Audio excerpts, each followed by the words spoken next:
increase in profit. The insurance companies, that's where the money is going. I mean, that's why people's co-pays are going up and deductibles are being raised, and that's why people can't afford the things that they need. That's why preventative medicine isn't popular here. And preventative medicine would save a lot of money. Sure. You know, if we had a healthcare system that provided regular checkups from the time you're born till the time you die, then all these preventable diseases could be treated at their first signs, you know, and their first symptoms. And, exactly. you know, we wouldn't have such a burden, you know, that we do now. Yeah. It's certainly the whole healthcare issue is one that's difficult and one that I've sort of had to come face to face with. I found that, and this is not the first time this has happened. I see this a lot. And it seems like some of the places you would least expect sort of make us look silly when it comes to things like healthcare, like the Cuba thing with the gender reassignment surgery. It's very difficult in this country, and it is changing a little bit. But the insurance companies basically, for the most part, have not wanted to pay for anything to do with gender reassignment surgery. And again, that is changing a little, but it didn't help me in any way. But it's funny to see that a place like Cuba and various other places that you wouldn't expect, you know, they sometimes can seem to be much more progressive than us. They can do it there. They can do it. Right, and when you look at Cuba, Cuba has had this embargo against them for decades, and they're still able to provide free health care to its citizens and dental care to its citizens. And in Cuba, also, the education is a system. We can look to Cuba and learn from them. In Cuba, you can become a medical doctor. You know, you take the test, and, you know, if it's right for you, you can become a medical doctor for free. You won't graduate medical school with a $200,000 bill. When you finish your medical training and you get your doctorate, all they ask you to do is 2 or 3 years in a community clinic, which is a great way to get experience as a new doctor. It's a great way to treat people in communities, you know, in their home. And Cuban doctors make house calls. Wow. I mean, it's just... What is that? Yes, what is that? What is house? I'm sorry, I can't do that. You know, you don't have the right form. And there's no forms to fill out. There's no insurance co-pays.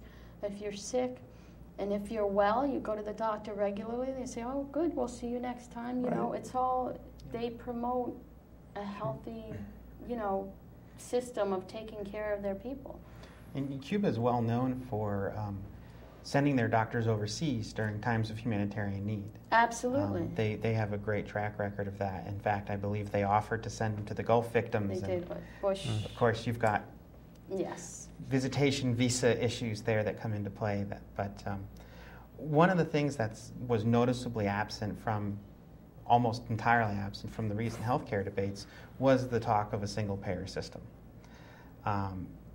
Any mention of government-assisted planning was even labeled as socialism in a negative light.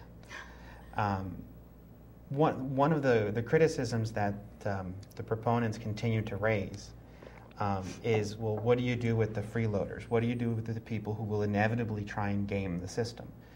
And I don't know if you can answer that, or if it's something that you even need to address, that there's always going to be a measure of people who take advantage of a system, no matter what the system is. Well, I address that. The freeloaders, to me, are the insurance CEOs who maybe put an hour or two behind a desk and collect all the co-pays and collect the money when a needed surgery is denied.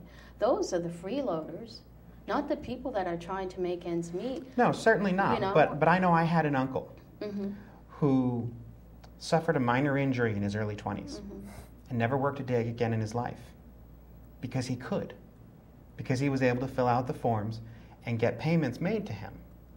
You know, there are people who maliciously game the system. And I think parts of the system that we have now are kind of designed like that, so we can build that hatred towards socialism, so that incidents like that, because they do happen, They do. Can build that hatred and make people think, oh, well, that's how everybody's going to be. Everybody's going to be lazy and not want to work. But that's not the way it is. I mean, people do want to work. Nobody's born. And when they're forced, say, oh, you know what, I don't want to work. I'm just going to, be lazy and take advantage of the system. No, that's not.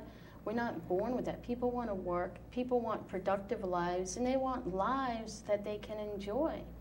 And we don't have that. As working class people, we don't have that. We have to work 2 or 3, some people even 4 jobs just to make ends meet. And that's not the way life's supposed to be. It's kind of scary, isn't it? It is scary. It is scary. And then you have people on the other end, the few handful of super rich people that benefit from all our sweat and our labor. And they don't care, because it's not a worry for them. They will never have to worry about whether or not they can put, milk on the table for their kids, or whether or not they're going to be in their home this week, or if they're going to be forced out on the street. Yeah, it's scary. That really is scary. It is scary.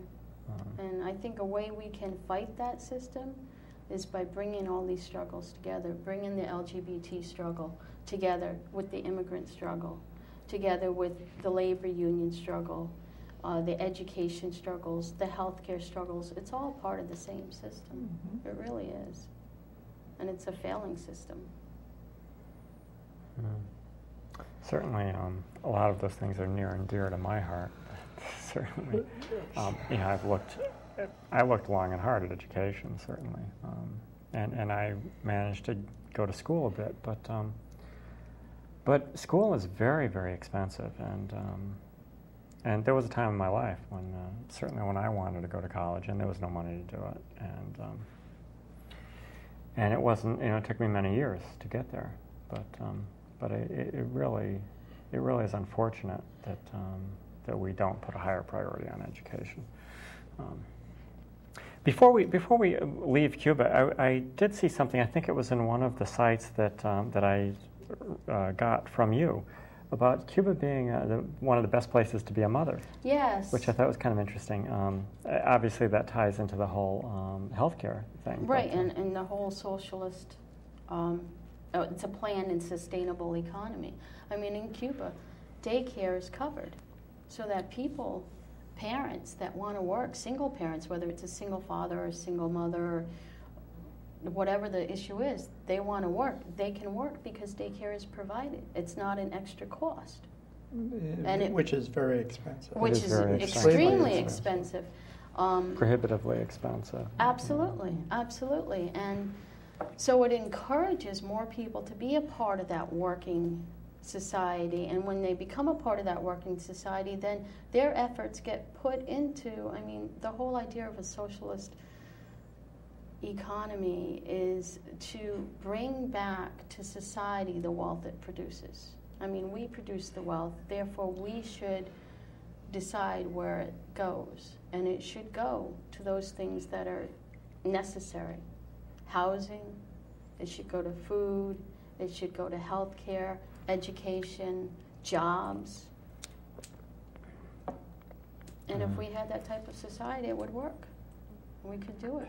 I think today's society, priorities are not in their it's not in line with what it should be. Well, the priorities are where they are for the ruling class, for the people at the top. Their priorities are,